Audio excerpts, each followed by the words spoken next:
Hey guys, good to see you again. Nice to see you. ROMEOs, always a pleasure. Before we get started.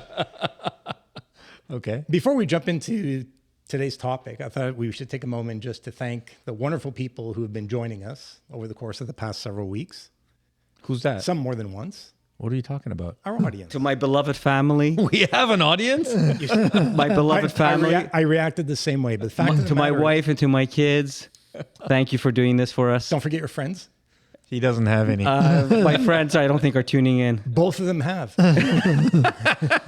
Both of them have. Well, in that case, thank you to both of them. Mr. K did.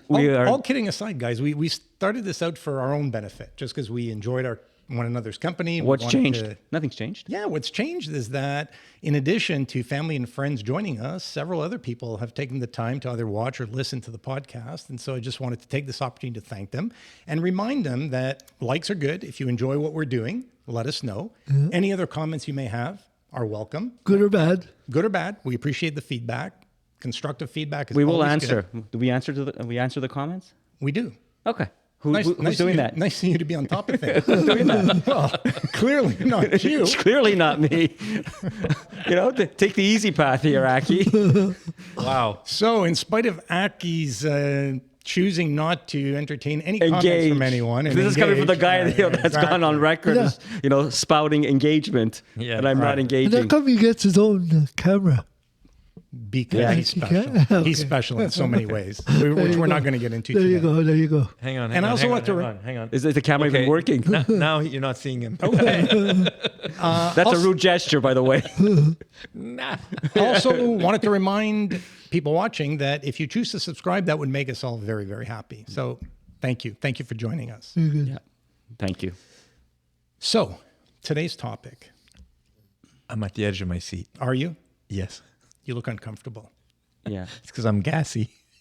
Oh my gosh. And the hands. Too much information. Yeah. And the hands. Let's put the hands up on the table. We're retired old men. Yeah. What the fuck did you expect? I'm surprised. A little more than what you're bringing. But that's okay. Good thing this okay. place has quality paint. I can tell. I'm surprised. Really good. We're Good not job. ripping them out Good every choice. second. Good choice on the paint job. Look at us. Dominic, the nonsense you and I have to put up with. Yeah, pretty much. I'm looking forward to the subject, though. Go for Okay, it. so we're no longer working, but many people are. And so I thought it'd be interesting for us to talk about the pros and cons of working from home versus working in an office.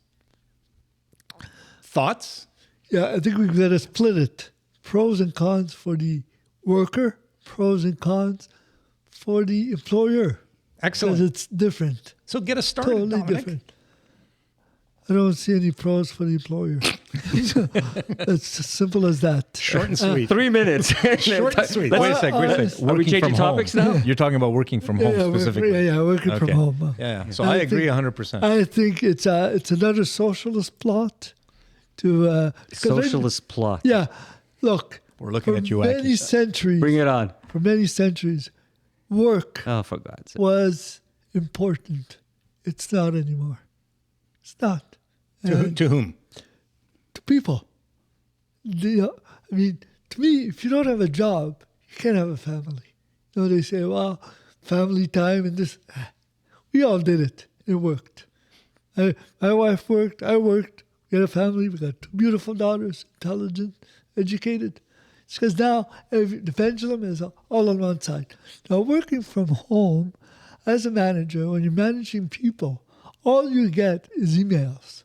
Emails and endless emails. Because they're at home, instead of coming into your office, settle something for 30 seconds, they write a 10-minute email that takes you 15, 20 minutes to understand. And then so it doesn't work. It doesn't work for the employer. Yeah, the employee.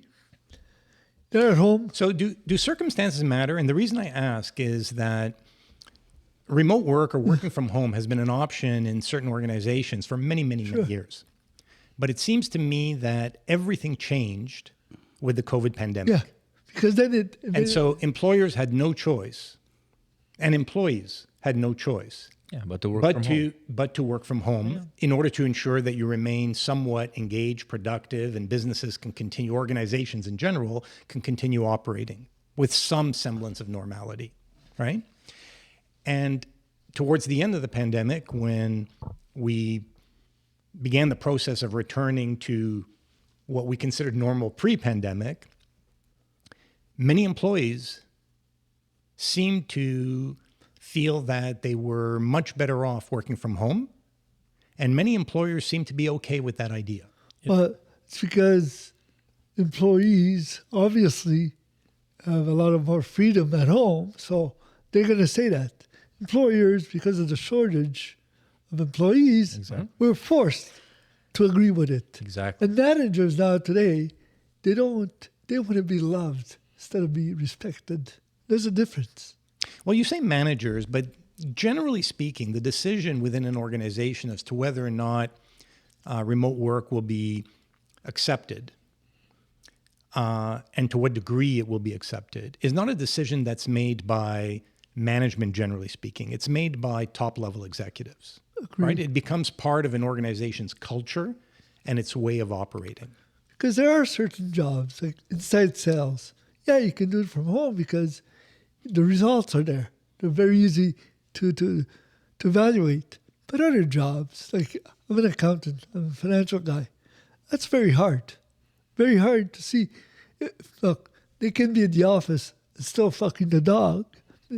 Obviously. But at home, you don't even see that. At least when you go to an employee's desk and he clicks every time. Oh my God! I mean, how do you see employees? What do you consider them? You consider them to be like complete, lazy, useless, untrustworthy? Not all of them, but some of them. But that's what you're basing your philosophy on. Like you have to be on top of them. You have to watch them like a hawk because every opportunity they have, they're going to cheat. Is that really what you're saying about employees? Well, today that's the way it works. And you don't agree with that? No, no, I don't agree with that. You don't agree. So you think... Look, guys, work has evolved. So can I just ask, sorry, one little question. In a group of, let's say, 20 employees, do you think all 20 will be the ones that you're thinking about, which are hardworking individuals who are going to be self-driven? Most of them are. Most of them 20, yeah. What's most? Most of them are. At least 15 okay. have a good work ethic and they want to do their best and they want to advance in their careers. So you're okay for 25% of your workforce to be playing with themselves? I'm not okay, but because that's what he's saying. He's not saying every single one. But well, let's clear that up. But I thought, is that like you think the majority? What is your response to this question? Are the majority of employees you have to watch them? You can't trust them because they're not going to pull their weight? Is that what you're saying? Not the majority. Oh, okay. The ones so you're hung up on a percentage. Yeah, exactly. Let's look at the concepts, though, right? Except 25% is huge. Exactly. But it doesn't mean. First of all, it doesn't mean that even when people work from home or they work remotely, especially with today's technology. I'm surprised that you guys don't see it. You have all the tools as a manager to be able to track. No, you don't. Of course you do. It takes millions of dollars for that kind of what technology. Millions of dollars? When they go onto their system. They go on Amazon and they buy the thing. Well, there you for go. the mouse. How many of them do that? Amazon couldn't keep up with the demand. Okay, so go back. So obviously, then you're suggesting that it's widespread, and we can't have any of this because nobody can be trusted. And I'm telling you, no, I'm sorry, well, you're because wrong. You can't trust 100%. But where are you getting your wrong from? That's what I'm trying to understand. Because I asked you a question about what I'm saying. So let me just finish. Sorry, yeah. So out of 20 people, you're saying that potentially 5 people or whatever. It doesn't really matter the percentage, but there's going to be an amount that's more than 0, less than 100. Who are going to require more hands-on kind of management. Because you're going to have some people who are self-starters who don't need that and who know exactly what they're doing and they're no problem. They're minimally, you don't need any intrusion in their lives. They can do it. Those 5 out of 20, for your example, how are you going to get the most out of them if you're not there? And are you willing... But you are there. But you're not because you are. No, so you're talking about software tools that can track. Yeah. You're looking at putting in new measures now, and now there's another cost for the employer, by the way, to implement all of these things. Right. They need another IT Right. group, or they need someone who's going to be able to put these measures in and then do the analytics of those measures to see if they are actually doing. Well, if you have everybody in the office, you have the cost of larger office space. You have other costs as well. You have costs with both models. Okay, but that's fair. That's a fair right? comment. Yeah. But my point though is I'm not talking about like 100% working remotely. Let's be clear about that. I'm talking about hybrid. Okay. I think hybrid is a good balance, and I think hybrid we have the tools. And we have the experience now to be able to make it work and make sure that our teams remain motivated and productive. What's your hybrid? 2 days, 3 days? What is- Minimum 2 days. I'm happy starting minimum with 2 days and go at from the there. office or 2 days at home? Saturday No, and Sunday. 2 days. Minimum 2 days in the office is what I think is the minimum. I think it's workable. Guys, look at the big picture. What kind of a work environment are we talking about? What kind of a work environment are we creating? Are we creating a work environment where professionals are respected and they produce? Oh, come on. But what are we? well, yeah. Or are we creating a work environment? You are just a production, a piece of production, and that's it. And Most everything- people are. I'm sorry. That's behind the Yeah, but times. Aki, not everybody's a professional. You got a lot of clerical people. Yeah, you do. You do. But, different but level. the point is it starts with the kind of culture that you put in place. Okay. All right. And look, I'll give you one example. You know that in some companies, a lot of companies are giving limitless vacations as a perk. That's for the balance sheet. What do you mean it's for the balance sheet? So they don't have an accrual on their balance sheet for a vacation. Right, but so it's actually good for them to do that. The accountant can explain this. Okay, but not too many No, companies. but sorry. What So do my you mean, point- what my- do you my- mean by limitless? It means that take as many vacation Yeah. days as you want. They don't. It's They not the don't. same. No, it's not the same thing. So go ahead. So, Continue. so there are is. companies whose policy is, especially big corporations, They don't tell you how much you can take. They say you take as You many take as as you many want. days as- so they don't that- accrue that's right. vacations for you. That's the okay, thing. but that's the technical accounting maybe explanation for it. But the reality on the ground is that a lot of people in those companies don't even take the maximum. They don't take more time off. It's because again there is this tendency for people really to care, to be professional. Okay. So I think what you're describing is anecdotal, right? I haven't seen any widespread studies that support what you're articulating. I just haven't.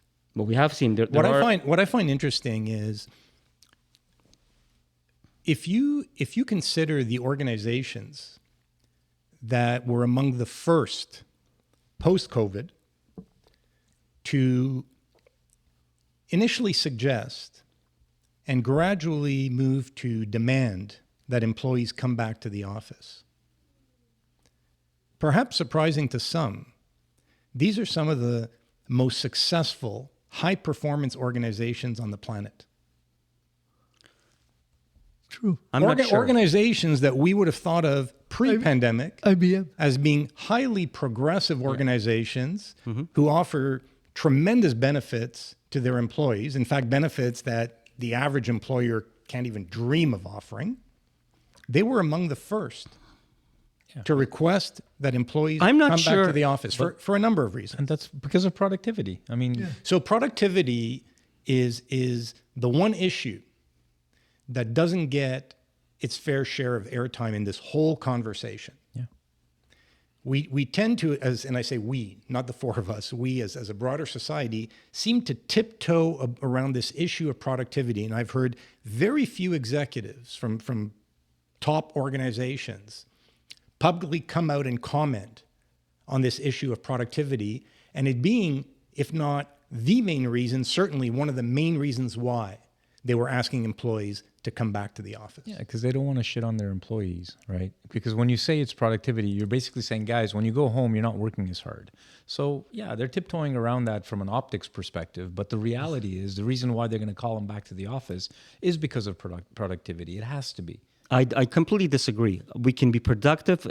You can be, but are you? That's the problem. First of all, to your point about these companies being, I don't know, if you take the example of X and Elon Musk, I'm sorry, I don't consider that to be a very good working environment. And a lot of people, we know the reaction to Elon Musk and the high level of turnover that they've gone through. So that's number one. So I think you have to be careful, right? Because we have a tendency to project. It may not be the ideal environment for you. It may not be the ideal environment for others. But I can assure you that there are many people today, brilliant young people, who consider that going to work for Elon Musk, perhaps in an area of the business where they're working on cutting edge technology to advance the state of autonomous vehicles, as a very exciting employment prospect. Very exciting. So we have to be careful. We have to be careful, how we think. I mean, we can look at individuals. You can name Elon Musk. We can name Mark Zuckerberg. Let's not name individuals. No, but they're companies. not. No, because they're they're executives who have made their mark on industry and who are generally recognized and tend to be a little more vocal about why they make the decisions they make, whether it's pertaining to asking employees back to the office or other facets of their business, right? And yet these organizations have been very successful in attracting some of the top flight people. And losing some of the top flight Well, people. they lose some. Turnover has to be accepted in business today. It's a fact of life, and it's at a higher rate than it was 30, 40, 50 years ago. Because this concept that an individual is going to join an employer and spend the better part of their career with that singular employer, it's a thing of the past. Yeah, it's a thing of the past. So the loyalty of employers towards employees and employees towards employers has diminished significantly. It doesn't change the fact that very bright, capable people who have numerous options before them are choosing to go work where? Could be Tesla, could be Google, it could be Amazon, it could be NVIDIA, Apple, it could be NVIDIA, right? And you have to ask yourself why. And I bet that those examples that you just cited, they do have progressive work environments. Some of the companies I just named were among the first to pull people back. to pull people back into the office. And some of them did so under the pretense of mentorship, exactly, collaboration, evaluation, communication, and some went so far as to say the dirty word, productivity. Yeah, it's not a dirty word. We're in 2024. For the love of God, we cannot imagine a new way of working, a new type of work environment. Maybe let's ask it a different way, guys. If you had an Aki Inc., a Pat Inc., Dominic Inc., Naran Inc., how would you run that company? So I have to ask, what type of company is it? Because we're having this conversation, and we failed to mention that if you work in a manufacturing plant, in a distribution facility, in a retail store, and there are other examples. In a hospital. You have no choice but to be on premises. Yeah. So an office job, you have a financial services company. So your financial services company called Aki Inc. Has 10,000 employees. What's your policy? What's your policy of work at home versus work in the office? What would be your perfect balance for your workers? And it's your company. What size organization are we talking about? 10,000 employees.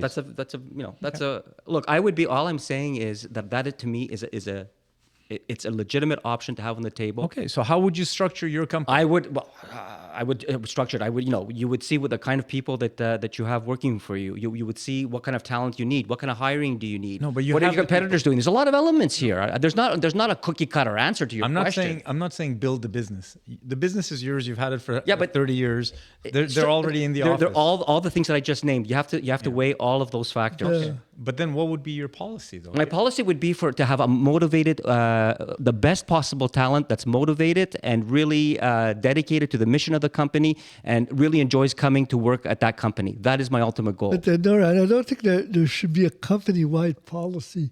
For example, I do. I think there should be. Years ago, for example, whenever I saw salespeople at the office, I would get pissed off. Yeah. What are you doing there?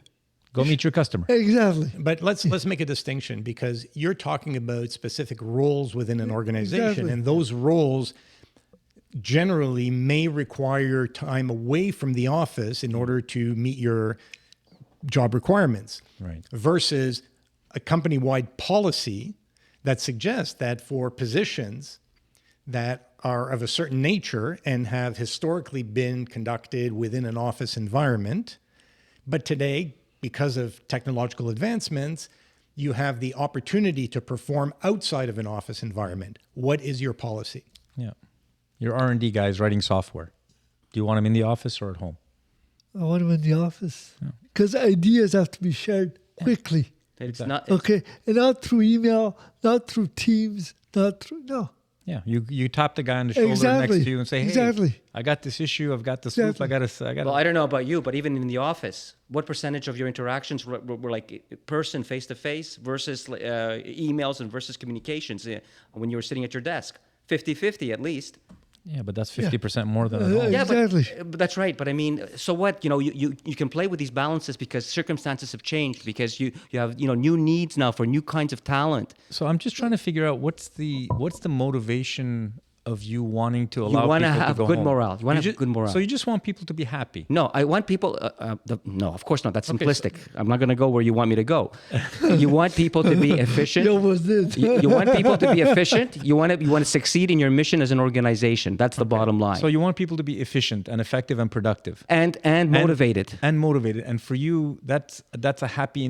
When you have a happy employee, you're going to get the most out of them. Correct. Well, that's one facet. I'll agree with one facet of that. Oh, victory lap. Sorry, what facet are you agreeing with? That if you have an employee, a happy employee that likes their job and wants to work, that they'll actually put more effort into their job. In Okay, general, but yes. you link several things there that may not naturally go together. Correct. You can have happy employees I know. I'm just trying who to are not driven, who are not Motivated. I motivated. prefer motivated. Let's not harp on the happiness. Okay, Okay. that's a little kumbaya. Okay. Okay, we're talking about motivated people, Yep. people performing at their best. Right. So motivation is very interesting because motivation is different for everyone. Some people are motivated by money. Some people are motivated by time at home. Some people are motivated. Oh, but there's studies that show most people are motivated by really feeling that they have a meaningful role and they can see how what does their working work. at home have to do anything with that? Oh, it has everything to do what you can have a meaningful role if you're working from home 2 days a week. Why would you not be doing meaningful work? But you can also have a meaningful role in the office. How So does do it both. change? So do both. So But do why? both. If you can have them again, you just said the highest one is the highest. Why does it factor. have to? Why do we have to be like in straitjackets here? Why do we have to put professionals in straitjackets? Because what happens is you have lazy you keep people in you have lazy people in. And you have in them when employment. you're in the office and everybody's in the office. You have them but there you- at then least as you well. can see it Oh, and- for God's sake! hold on, hold You're on. speaking like a 1930s manager. No, he's not. He's not. Oh, yes, you are. He's not. It's not. He's simply disagreeing with your point of view. That's right, and not from the You 1930s. keep saying professional. You keep saying Aki Cam professional. saw that. So, Aki, I have a question for you. Yes, Pat. Do you think that it is easier for a supervisor or manager to address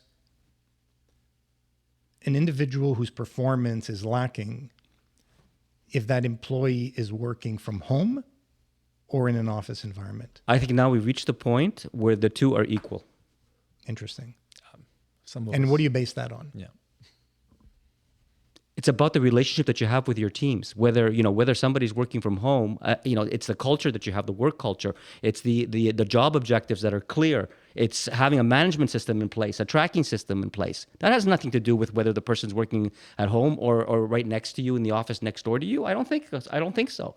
So how would you know if you start an employment and I hire someone tomorrow and I say, hey guy, you come into the office twice a week, you work at home 3 times a week, and it's okay. That goes on. A year later, you saw the productivity of that guy. You'll never know what productivity you would have gotten if he came into the office 5 days a week. And there's nothing to compare to. So I wouldn't know what productivity I've gotten if they would be putting in 12-hour days. So wait a second. So that brings up another question because It's tracking and analytics. we're talking about hours worked Versus productivity. as opposed to productivity Yeah, and that's work exactly output. it. They're not one and the same. I agree, 100%. That's why I'm So talking about analytics. it also raises the question as to whether employers today are paying for hours worked or they're paying for work output. That's an amazing question. For No, me, I'd say I'll tell you what they're paying for. Sorry. They're paying to be available for work. And I've experienced it.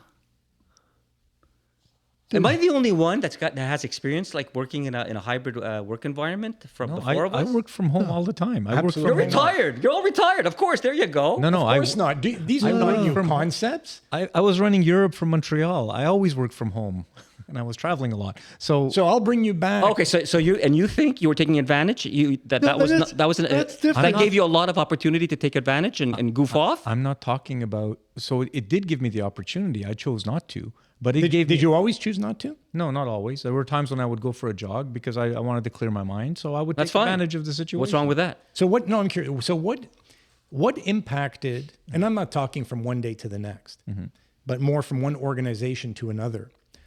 What impacted your decisions as to whether you were going to apply yourself to the best of your ability, as opposed to, you know what, nobody's watching, I have the freedom to do as I please. And I know you're wired a certain way, Yeah, but I'm curious, exactly. did the organization you were part of influence your behavior in any way? Not at all. I'm self-driven, Exactly. and it's always been internal like that. Exactly. I work. So one of the things I find interesting is, and again, I don't have unlimited experience in this regard, but I've had sufficient business experience to share with you the following. In my observation and in my experience, most organizations and most individuals assess their behavior, their performance very generously. Very generously. Yep. Right? In other words, most individuals, when asked to assess their performance, tend to overestimate their contributions, their motivation, Yep. their work output. And most organizations, so if you talk to the CEO, CFO of most organizations, they tend to also overestimate the performance of their organizations. And they tend to find countless excuses when the organization doesn't perform to others' expectations. And I'm referring now primarily to public businesses, publicly owned businesses, that have to answer to their shareholders 4 times a year.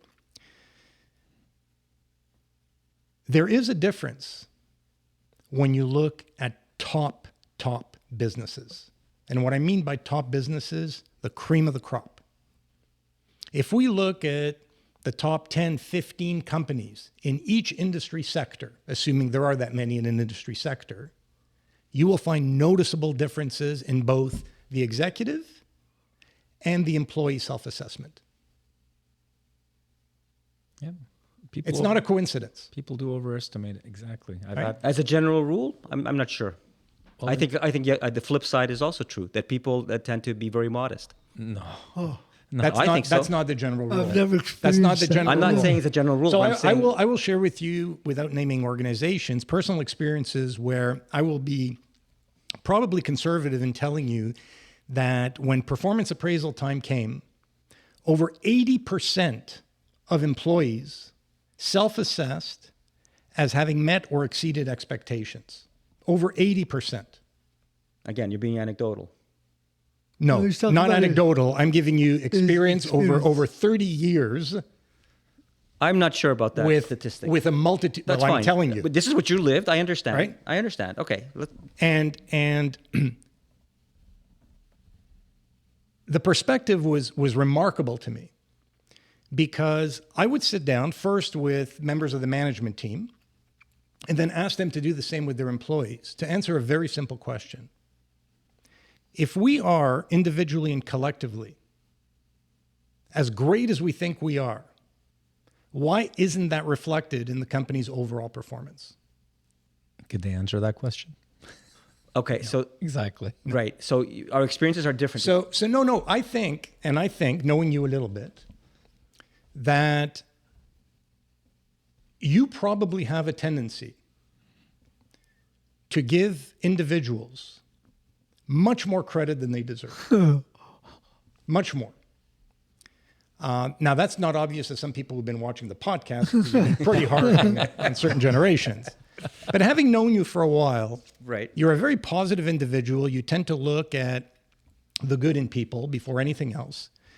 And I think you have a tendency to think that the people you work with, the people you come across, the people you're exposed to are, for the most part, way above average. Okay, so let's nuance that. I never start off thinking the worst of people. So maybe I'm different. Maybe in that respect, we don't share that approach. My first inclination is not to consider the person to be up to no good, and the person has to be very carefully supervised. That is not my first impression. My first impression is always keep an open mind and understand the person before you, and go from there. So that's number one. Number two, what you talk about, that, and this is because you're just a really successful former business person. I'm very much from the other spectrum, which is nonprofit. And believe me, we don't have any illusions about how successful we are and how well we're doing. Every day, actually, my job is to be a motivator in chief, to make sure that the troops. You are actually, and the troops are encouraged, because nobody has any illusions that we're hitting it out of the ballpark and that we are all doing terrific work. I've never had that experience as a manager in my sector. It all makes sense, actually. I mean, what he's saying makes absolute sense because what you've lived isn't what we've lived in terms of our work experience. So it's clarified. What you just said just kind of brought everything into focus for me. It makes sense. I mean, yeah, exactly.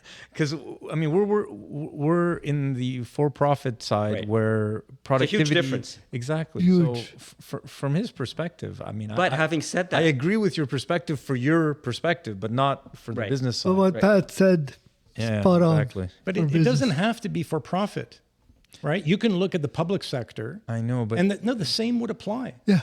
It should, but it doesn't. But that's the point. No, it doesn't. Listen, let's not kid ourselves. The management isn't enforcing that kind of productivity. But they aren't the majority of for-profit organizations. They're not enforcing it either. Well, that's management issues. Top management of a lot of companies. It's leadership issues, regardless of whether you're in the public or private sector. Correct, but on the private sector, at least you have someone coming after you for those profits. In the public sector, not if you're a privately held business. Well, I'm talking about public companies, but okay, no, but there's a significant difference. I know. What percentage of businesses are public? Yeah, very small, because there's a lot of small businesses out there. So a very small number of corporations are actually publicly traded. Right, but the largest ones are mostly public. Let's keep government out of this, because when we talk about public, and if you're looking to government, that's just another but we argument. Were talking generally. Generally, okay. So and so I come back to Dominic's starting point, which was we have to consider the employee perspective and the employer perspective. And this is true, regardless of whether you're looking at public or private sector organizations. Absolutely. And within private sector, whether they're publicly traded or privately owned. Yeah. It doesn't matter. As a manager who've had employees working remote, my challenge is to evaluate them. Very hard. But why? But why? I don't understand why is it hard? Well, first of all, to evaluate. Second is to mentor them, to train them. So hard. Yeah, but you bring them in when you need to bring them in. But it shouldn't be that difficult to evaluate people. We're not talking about silos. But it shouldn't be that difficult to evaluate people's performance. But it is harder. It shouldn't be. Because if we agree, I think one of the big changes from 60 years ago to today is we shouldn't be thinking in terms of I'm paying someone for hours worked. You're not. You're paying for productivity. Output. Yeah. And so as a measure of productivity, we have to be crystal clear at all levels of an organization, and whether it's a public organization or a private organization, what the desired outcomes are, right? And it has to be quantifiable, because if it's not, then we get into these whole subjective discussions about, well, I think this and I think, no. Let's steer away from that. These are the objectives that we set and agree to, correct? Yes. Were they met?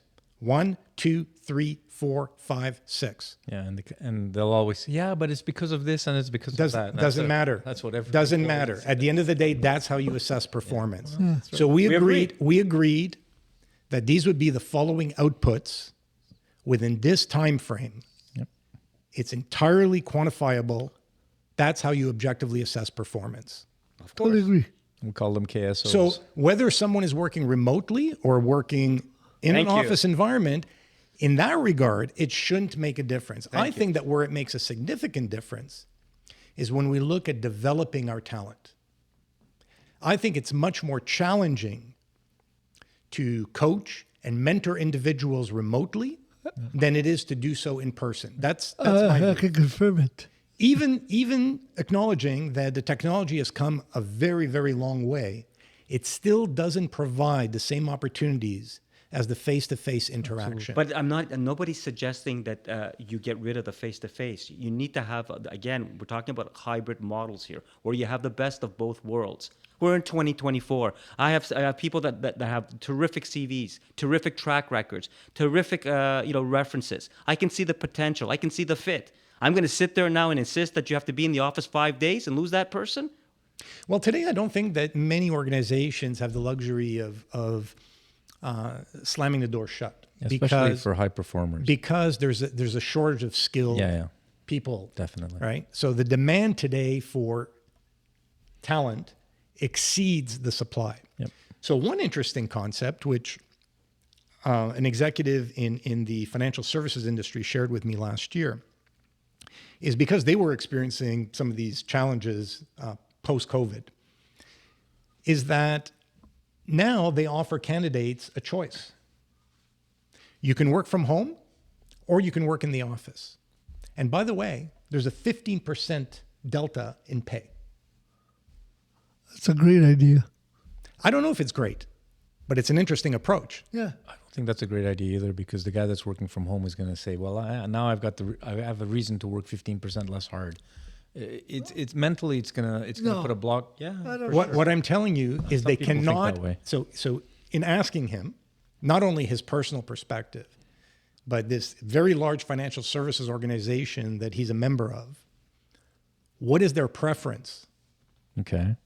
Unequivocally, the preference is for employees To work in the office. And how many percentage? They can't attract sufficient talent in the if office. they stick to in-office only. So that's Aki's point. Right? So they 100%. have to offer the option.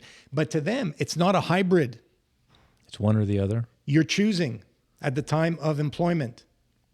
And if you choose office, you will be remunerated at a higher level than the individual who chooses to work from home. What's the percentage split? Well, interestingly, he told me that he was surprised, having at that point, I think they had 6 to 12 months history. Okay. They were expecting young individuals to take the richer pay package. That was not the case. No. So It's about quality of life. So now there's a difference in the behavior and the decision depending on what age group they were part of, okay, interesting. right? But say in the under 30 age group, the majority of people Stayed at home. chose the stay-at-home or work from home And option. play video games. Oh, for God's sake. Okay, And so play video games.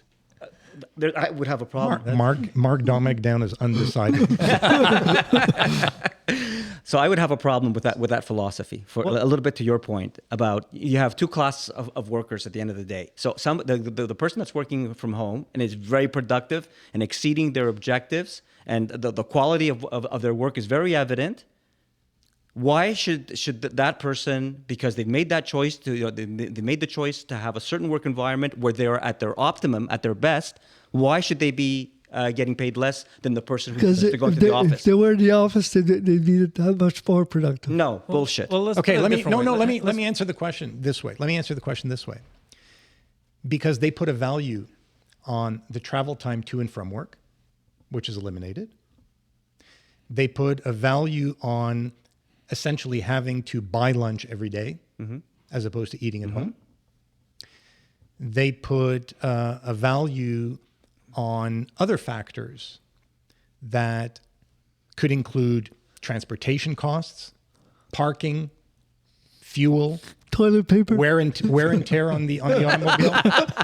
Wait! We gotta. He has to elaborate. Well, I mean, He has to if you're in elaborate. the office, I see. somebody calculated. Talk about being a bean counter. Somebody calculated how many hours per year. I'm sure you know the study. Yeah, exactly. And I'm sure you've cited it many Exactly. times You're to your full of teams. shit. Or maybe look, not. We've noticed it with the purchases of that kind of stuff at the office. Well, we'll come back to that in a Yeah. second Okay. because that's a higher cost to the employer, which I want to come back to in a second. The toilet paper. But to finish highlight. to finish the previous thought. The climax. So Yes, Pat. just because you're earning 15% more or less doesn't mean that you're walking away with 15% more or less. Yeah, net as well. Your work-related expenses, Okay. including buying suits, So right? So how many suits do I need? I'm not going to wear the same Right. suit every day, Right. right? As opposed to if I'm working from home, I can dress more casually. So let me give you this scenario. So the person working from home, that's a good employee by all accounts. You can see the results. You're tracking. You can see the contribution that they're making to your company. Their response is, "Yeah, I'm not. When you're commuting to work, I'm already working. Yeah, okay. I'm using my time, much more efficiently than the person going into the office. No, so but why should that- I be punished?" Okay, it's a 9 to 5 job. I get into my car at 8 to get into work by 9. It's my hour that I'm burning. That person starts at home at 9. So that's not an argument. No, the person at home but there's people that will start at 8. Do you think the majority? Do you think the majority of people do? I think there's enough people. Hang on, Aki. Just my last point. This is my point. My point is one of the things to keep in mind is that for those who work at home, boundaries tend to be eliminated. So they work more. They start earlier. That's a fallacy. They stay later. I don't think so. It's a But actually, fallacy. if I'm that's telling the you, case, there is they'll get- no study that clearly supports. So each side, each camp is going to produce some study that's going to say, you see, work from home drives higher productivity. But hang on, guys. And others are going to say work from the office At the end drives of the more year, productivity. the person that is productive at home is going to get a higher pay raise than everyone else. So the cream will always rise. Okay. Good point. So yes, okay. Good the point. first year they started out at 15% less than everyone else. The guy's a superstar. Guess what? He's going to get a 20% raise. Good point. And I'm fine with that. Well, but that's the reality. So let's not put ourselves. Do you agree with that? It should be. Yeah, that's the It way should it be. usually works. So cream will always rise to the top. Dominic, what's your response to that? Well, I think if you're visible, you've got a better chance. Of promotion, Yeah. for sure. Yeah. I think that's changing. No. Promotion, you need to Yeah. be visible. They're not going to put someone who's I'm not. remotely. Nobody should be invisible. Of course, nobody's suggesting that any member of a team should be invisible. Yeah, but it's hard to get promoted to Exactly. management when you're working Well, from I home. think so.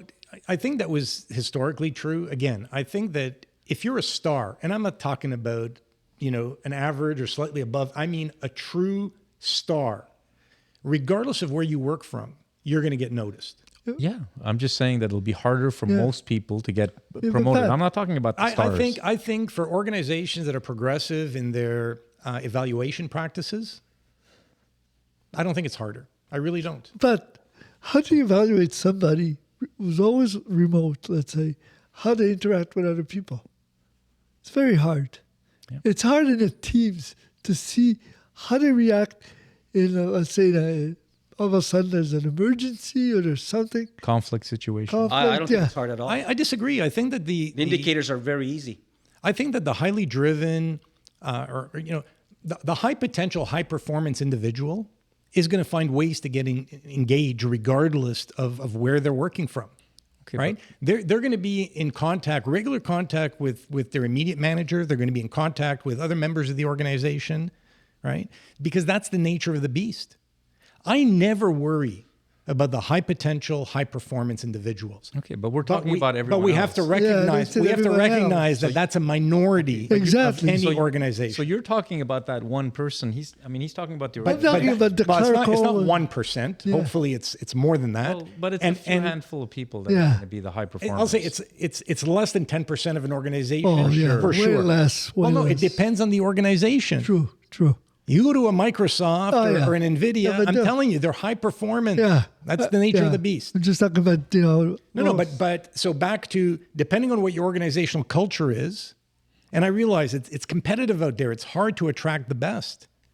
But if you're successful in attracting the top talent and you provide an environment in which they can thrive and be recognized and rewarded for their contributions, that's a winning formula. So you're talking like Aki now. No, I'm not. Because I think with all due respect that Aki is naive, right? I've worked in organizations where you see people stealing one another's lunches. Oh True. my God. Where you see, I've seen you say, it, you say, yeah. oh my God. Can I ask you a question? Please. Theft within an organization, right? So organizations all have some shrinkage, whether you're in the distribution business, the retail business, in the services business, every organization experiences shrinkage. What is the main source of shrinkage for any organization, regardless of industry? Cold water. employees. Toilet paper. Cold water. No, in all seriousness, what is it? Jeez, you guys Office- are a tough office- bunch. Office supplies. Office supplies. Office supplies. Well, it's internal theft is what it is. Yeah. Whether it's office supplies, computers, or other things. And you think this is a factor? A factor in what? You think this is a No, management issue? I'm saying it's not. It's an organizational issue. Let's not be naive about how. If we think that every last employee in an organization is deserving of what you see ideologically as everyone should be trusted and everyone should be. No, you're really oversimplifying what I'm saying. Okay. There should be systems in place. I believe in management. I believe in a framework. I believe in checks and balances and guardrails. Absolutely. Okay. I believe in management, of course. Management has to be on top of its game. And it has its responsibilities, and it has its obligations, and the rest of it. So I'm not saying, it's laissez-faire. All right. So let's go back to the original point that Dominic made. You guys are agreeing. If you were to generalize from an employer's perspective, what is most desirable?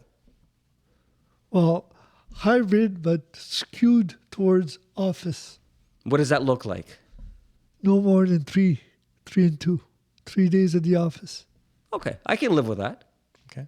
But not Monday and Friday at home. Sure. What about you?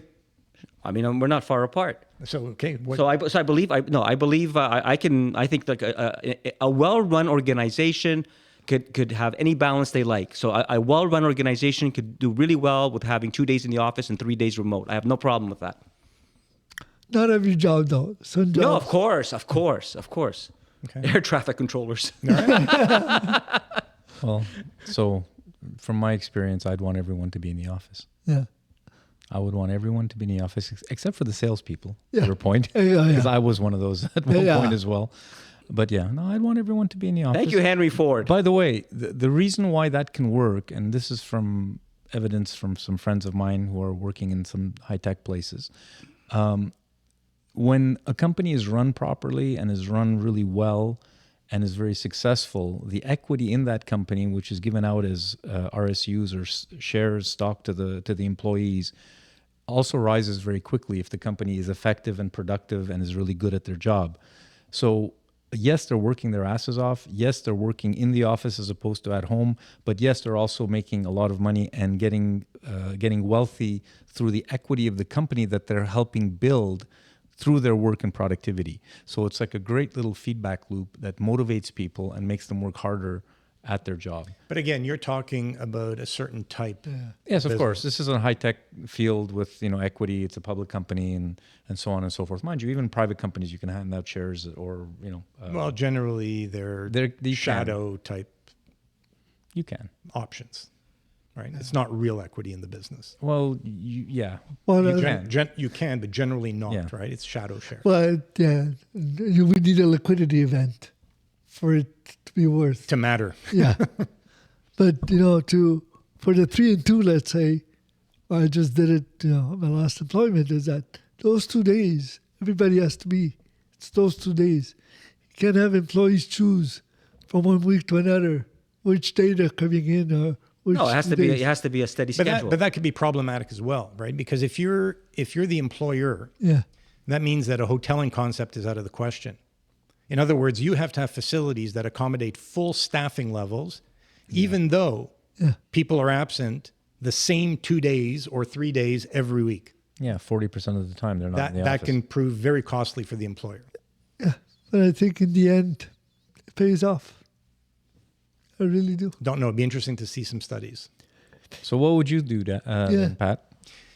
For me, it really depends on the nature of the business and the size of the business. Okay. Right. So I don't have a vanilla response. I think that in most environments, some type of hybrid arrangement is certainly feasible.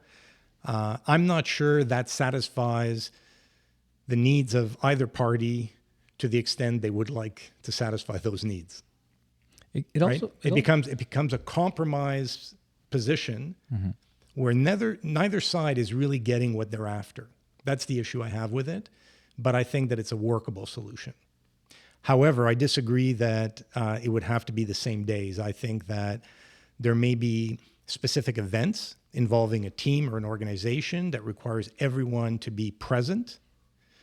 But otherwise, I think that it's manageable to look at different time frames or days of the week during which you would ask people to be physically present in the office. Well, what I experienced is that people were changing their days for personal reasons. Mm-hmm. You're supposed to be working, Yeah. you know. So it's interesting, because It's you like- made a comment earlier about organizations saying unlimited vacation days and so on. So I would say in any organization, it's quite simple to identify the people who are most deserving Oh, to work from home or remotely. I agree. Those are the people who you have to remind to take their vacation. Yeah. Right. These are the people who never take personal days. Right. These are the people who are always first to come and last to leave. Yeah, but Pat- That's simple. Very Pat, simple. They're fully Pat. engaged in the business. Totally. there's less and less of those. Yeah, we're all retiring. They've never been. Yeah. Well, Exactly. look, those people have never been in the majority in any organization. No, but there's less and less. Look, I give you the example. You hired a replacement for myself, CFO. Started on Thursday. She calls me on Friday. Can't come in today. That's crazy. Okay, but let me jump in here, and to my young viewers, the young generation, So the Yakikam is here. the young generation, kids, my kids have a work ethic that is very close to what we just described, and I'm very proud of that. Yeah. Because So they have they're- to change your diapers at one point. That's why. So they, how can you take such a nice statement and turn it into mud? Because I'm a piece of But Hey, finally something you guys agree on. piece of shit. Off of diapers. But So- actually, so- we're talking in general. But Finish your even thought. your girls, Of even your course, girls. of course. I don't know. Well, yeah, I know one of your kids as well, and I think she is a very serious professional as well. They do have that work ethic. Yeah. They too much to the point where you guys, you're not in a leadership position yet. So why are you putting in the 12-hour days? Oh. Why are you working on the weekend? It's never too much. They're what? It's never too much. Yes, sir. Oh, come on, Dominic. What is it? You're born to? I mean, you what? You live to work? Aki, let me ask you a question. Is that your philosophy? No, Aki, I want to ask you a question. Yes. If you're passionate about the work you do, right? If you're really one of those people who's fortunate enough to be in a role or in an environment where you feel, if I had the option to do whatever the hell I chose to today, this is what I would choose to do, right? Yeah. Why wouldn't you do it 12 hours a day or more? So great that you have that kind of match between Right. personality and, But and that's the career. ideal. That's the ideal. But there is. I'm saying is we said that there's. I do see it, especially among the younger generation. A lot of them, I do see it. I do see that work ethic, and these are the ones exactly the profiles that we talked about earlier that you could spot. And you can say, yeah, we can trust them. They can work at home. They can work under So you- any setting, and they will produce and overproduce. Okay, so you say you see it. Do you believe that that profile represents the majority of the No, population? of course not. So what percentage, if you had to? No, like we said earlier, I agree with you guys. 10%. Okay, so you don't worry about the 10%. Well, It's you the want to 90. keep You them. don't. You want to no, but you want to keep them. You don't want to take them for granted. My you point don't want to is take they're them for not granted. the ones you're concerned Yes. with. Of course you don't take them for granted. Right. And you don't want to drive themselves to become sick and so forth. I mean, you need them. They have value, and you want them to be at their best, and you want them to stay with the they're company. the future of your organization. Right. Yeah, you That's take care of them. so yes, you concern yourself with their well-being and ensuring that you're continuing to provide an environment where they can thrive. But they're not the ones you're worried about in terms of, is my organization Are they pulling their weight? right? Yeah. Are they stealing my So that office means supplies? that you have The toilet 90%, 90%, TPV. right? And of that remaining 90%, you know what? What? There's probably a certain percentage, regardless of what you do, it ain't going to change, No. Yeah. right? So you make the tough decisions But and that's you move on. Yeah, but that's a microcosm of mankind, humanity. And you fire the bottom 10% of your organization every year. Well, not necessarily. You should. No. You know, that's a Jack Welch philosophy. Glengarry Ross, the movie. No, that's remember? a Jack Welch philosophy. You should. Why wouldn't you? Because maybe I'm an exceptionally good organization. And I the bottom 10% isn't going to be so easy to improve. Oh, no, I'm sorry. You just hire another 10% of people and hopefully they don't go to the bottom. If you have an ability to bring on if you have an organization that can bring on new people fairly easily, if it takes a 6-month learning curve for the job, okay, I can understand that. You don't fire people willy-nilly. But if it's a type of environment where people can ramp up fairly quickly, bring in new blood, bring in the young people, get rid of the old wood. Yeah, look, so there's a process of attrition in any organization. That builds great morale and great loyalty to the company. The bottom 10%? Hold on, Are you don't say kidding? that. Look at General Electric in Jack Welch's heyday. Yes.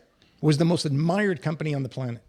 Are they still? So Right. are they still? Do they still have They're that not. practice? No, the downfall occurred after he left the organization. There you go. They stopped firing the bottom 10%. No. They maintained the practices, but obviously other things changed within the organization. Right? And nothing is eternal. The fact is that from one generation to the next, People should be accountable. End of story. organizations who are in leadership roles have a really hard time holding on to that leadership position. No, and what you're talking about is a cost-benefit analysis. You know, so because like you said, if it's a 6-month learning curve, that's tough. Yeah. That's tough. But if it's a 2-week learning curve, Oh, that's see you great. later. Yeah. Hasta la vista. Exactly. I mean, a business has to make profit. You're there. You're running a business. You're not running a non-profit, right? This isn't about how many mouths can we feed in this organization. This is about profit.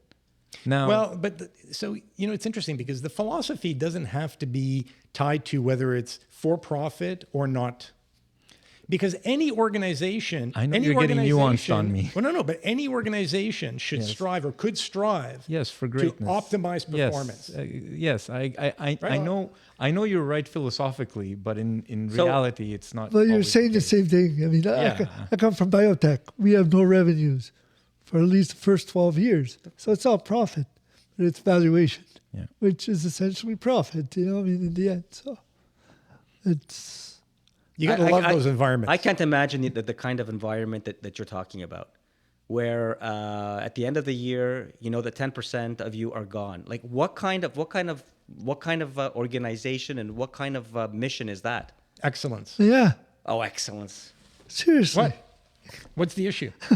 So you think so? Summarily decide that, like, you're just on It metrics doesn't- alone, nothing else, no it other doesn't- consideration. Just on metrics alone, you decide that 10% of your It doesn't team. have to be a 10%. It just Yeah, has to yeah, be the lower performers need to Exactly. be That's fine. recycled. No. But what you're talking about with That's exactly certain it. organizations put in Was place automatic. is actually, because it's a forced distribution curve, right?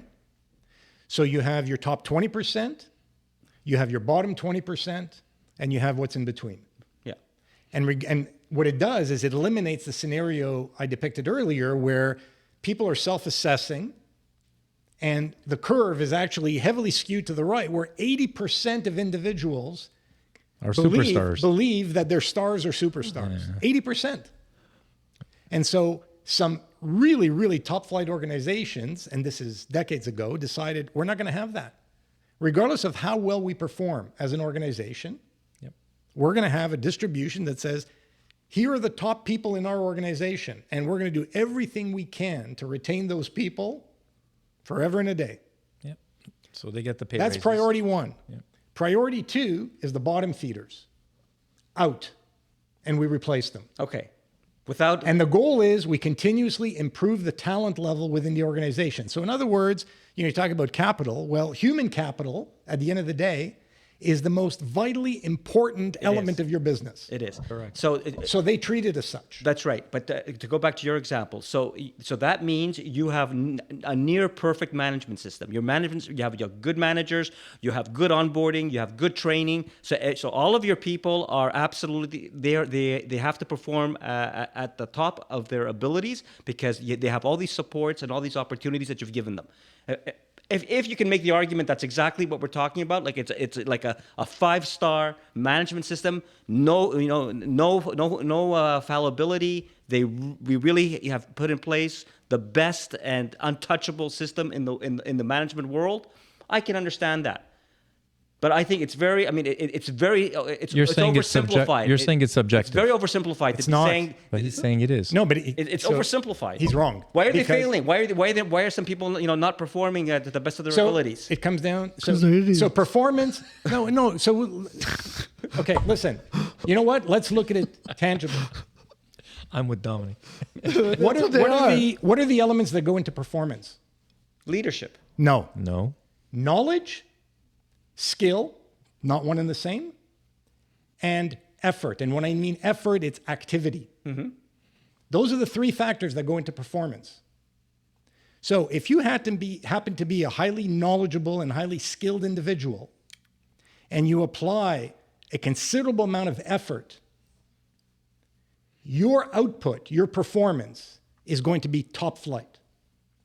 I'm sorry. If you're doesn't in- wash. What part? What part doesn't work? What doesn't wash? You have a doctor. You have a genius doctor. Yes. You know, magnificent genius doctor. Yes. Talent, coming out of the wazoo. And they have to go in the emergency room in Gaza and save people. How are they going to save people? How are they going to be able to do their job? What do you mean, how are they going to do their job? They're going to do their job to the best of They their can't ability. succeed at their job. Why? Because What- the characteristics you just enumerated, that's fine. That I agree with you. But they don't work in isolation. They need to, you need to have the. Who said they're in isolation? Well, It's that's what it knowledge- sounds like. Knowledge, skill, effort. Yes, knowledge, skill, and effort. Okay, Yes. continue. Right. So you have knowledge. So you have somebody who has knowledge. So who has to me, skill, and it's a effort. mathematical equation. What's the Actually, I'll thing? spell it out for you. In brackets, knowledge plus skill times effort Right. equals results. Okay. Yeah, that's Period. fine. No, I'm sorry. That's not. Period. Does So not equal wait. results. Okay, guys. Yes, it does. No, Wait. it doesn't. Because I just gave you an example. He's saying that you need other people around you to help you. You need the succeed. context. That's what I'm saying. You cannot The point disqualify is, the context. I'm going to take your example. If I take a less knowledgeable, less skilled individual, an individual who's not able or willing to apply the same effort in the situation you depicted, More people will are die. the results going to be better or worse? I can assure you they're going to be worse. Guaranteed they're going to be worse, regardless of what the other conditions are. That's Yeah, but what we're Pat- talking about. But Pat, knowledge, leadership. Not leadership. Sorry, knowledge- Leadership is a skill. Right. Knowledge, Skill, effort. Knowledge, skill, and effort, by themselves are not, what I'm saying is, are not always sufficient. Because everything else Sufficient is to what? consistent. No. Sufficient to succeed, sufficient to reach your objectives. Those are Oh the- my goodness. I said equals results. Your performance is a reflection of your knowledge, skill, and effort, period. Whatever the underlying conditions are, whatever the other Yeah. considerations No, I are, disagree. that are, He's talking about what the individual you can can disagree all you control. want. It holds. Okay, Yeah. no, it doesn't hold because It holds 100%. It does not Okay, hold guys, because it does not hold because it depends on the We've never context. You cannot had- dismiss the context. We've never had Romeos fighting up until this point. Of course we have. What he's, Okay. what he's talking about, Pat, is what an individual can control. You can't control what the corporation or organization. Listen, well, in general, he's correct. Okay, there might be some situations where you No, could say you can apply external factors. Exactly. It doesn't matter. Exactly. Take two individuals Exactly. in the exact I same understand your point and I agree with Okay, your point. it's not but he's just- complicated. but he's okay. So I'm just taking it from an organizational point of view. From an organizational point of view, We're talking about individual exactly. assessments. You're at a macro level. He's at a No, macro. no, it's individual yeah, assessment. exactly. It's not complicated. okay, guys. So what time is it?